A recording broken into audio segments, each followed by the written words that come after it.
Notre Seigneur Jésus tient un livre dans sa main. Ce livre est celle de 7 sceaux. Chaque sceau raconte l'amour de Dieu pour Israël.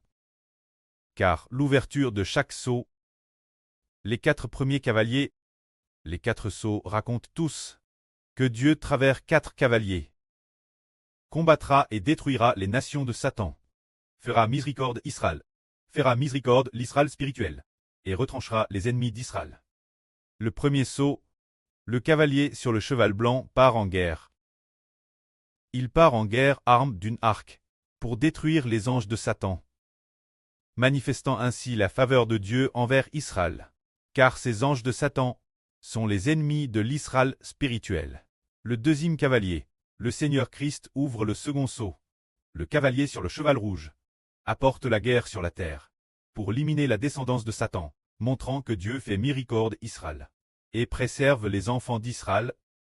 Le quatrième cavalier, le précleste par le cavalier sur le cheval noir, apporte la famine sur la terre, pour exterminer la descendance de Satan par la famine, tout en veillant à ce que les enfants d'Israël ne soient pas détruits par la famine, manifestant la faveur du précleste envers Israël. Le quatrième cavalier, le Seigneur Christ ouvre le quatrième sceau. Le cavalier sur le cheval plaie s'appelle la mort, faisant périr un quart de l'humanité, par la peste, la famine, LPE, et les bêtes sauvages exterminant un quart de l'humanité, se dire un quart de la descendance de Satan, montrant aussi la miséricorde de Dieu envers Israël. En réalité, les 5e, 6e et 7e sceaux racontent tous comment Dieu combat pour Israël. Ensuite, les 7 anges avec 7 trompettes. Chaque sonnerie de trompette d'un ange montre que Dieu combat pour Israël.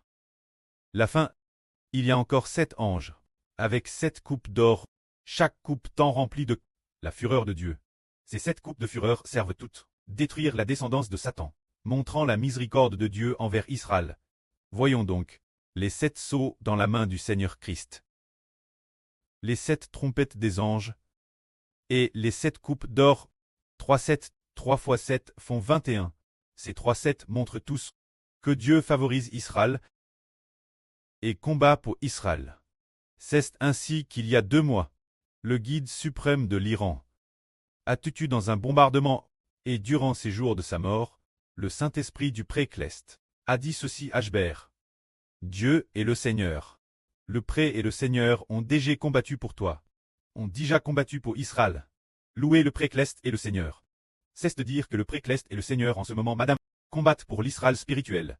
C'est pourquoi hier, le frère Hbert a pas son temps organisé les mélodies de louange pour les chants de louange.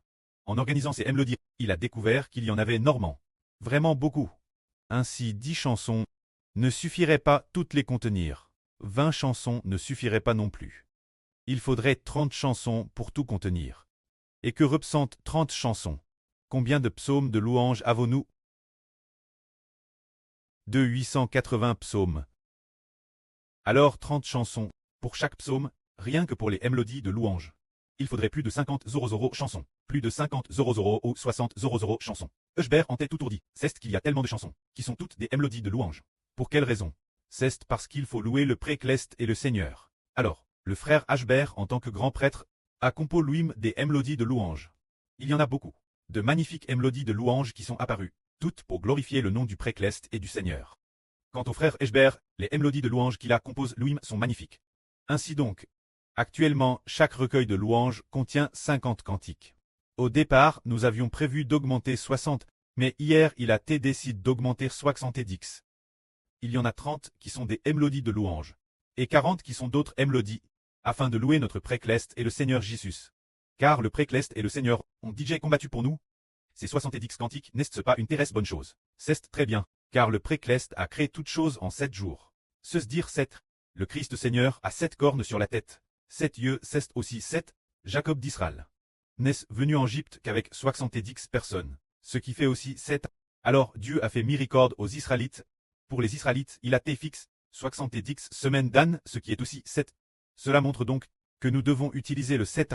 Le 7, par exemple, les 7 trompettes, les 7 sceaux, les 7 coupes d'or, qui montrent tous que Dieu utilise le 7 pour traiter Israël avec grâce. Dans un avenir proche, dans environ 10 jours ou un peu plus. Notre recueil de louanges aura 30 mélodies de louanges et 40 autres mélodies, soit un total de 70 chansons par recueil. Chaque groupe chantera 70 chansons. 70 chansons pour louer Dieu, avec 24 groupes par jour, afin de manifester que notre précleste et le Seigneur combattent pour nous. Nous devons utiliser ces recueils de louanges, avec des mélodies de louanges et d'autres mélodies, pour louer le précleste et le Seigneur, pour la façon dont il a trait Israël avec grâce. Que la gloire soit rendue auprès et au Seigneur. Amen.